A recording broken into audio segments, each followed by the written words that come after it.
Should you sell your condo in New York City or turn it into a rental property? We'll discuss this topic in the following video. I'm Nick at Hauseit, based here in New York City. Check out our website, houseit.com, to learn how to save money on commission when buying and selling real estate in New York City, Long Island, and the Hudson Valley. So let's get started.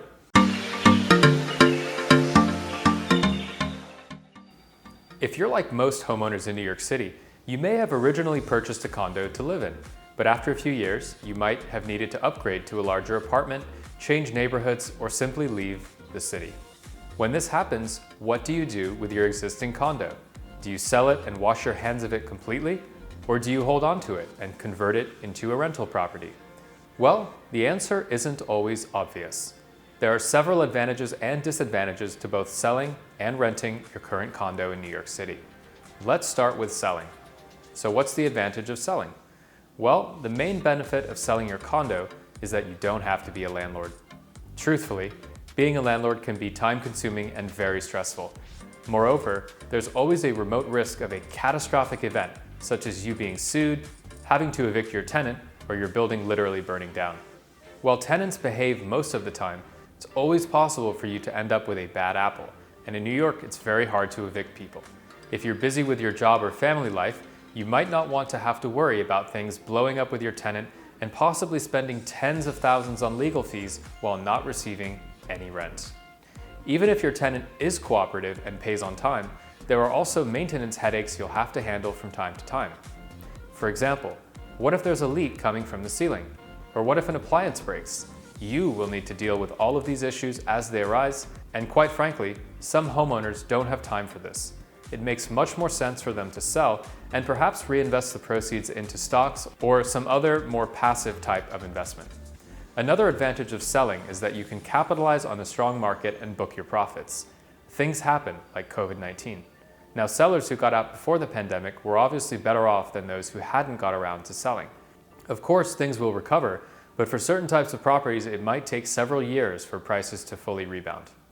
So what are the disadvantages of selling your condo?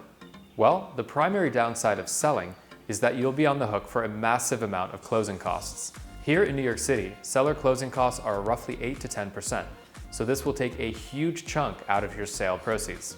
Selling also means you'll miss out on any future price appreciation, and in our opinion, it's hard to beat New York City real estate in terms of long-term growth compared to other real estate markets nationally. But if you intend on investing your sale proceeds in something like the stock market, it's certainly possible that this alternative strategy may provide the same or higher return over time compared to holding onto your condo, especially factoring in risks like vacancy, repairs, etc. Now let's talk about renting. What are the advantages of converting your condo into a rental property?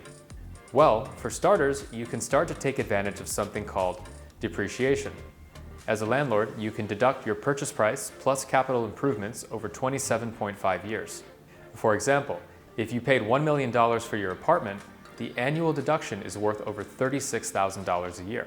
This can be deducted from profits in addition to all other expenses, such as taxes, common charges, mortgage interest, repairs, and so forth.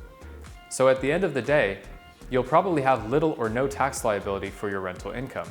And in certain instances, you may have a loss, which can be partly or fully deducted against your active income, depending on your specific tax situation.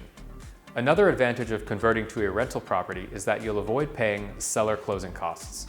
You'll also avoid incurring any immediate capital gains tax liability. Furthermore, and with the exception of the recent pandemic, rents in New York City tend to go up consistently over time. So the combined effect of rising rents and your mortgage paying itself off over time will ultimately give you a fully equitized asset with a healthy cash flow somewhere during your retirement years. So there you have it. We hope you enjoyed this video, and if you did, please like, subscribe, and leave us a comment. We greatly appreciate it. I'm Nick at Hauseit, based here in New York City, and we'll see you on the next video.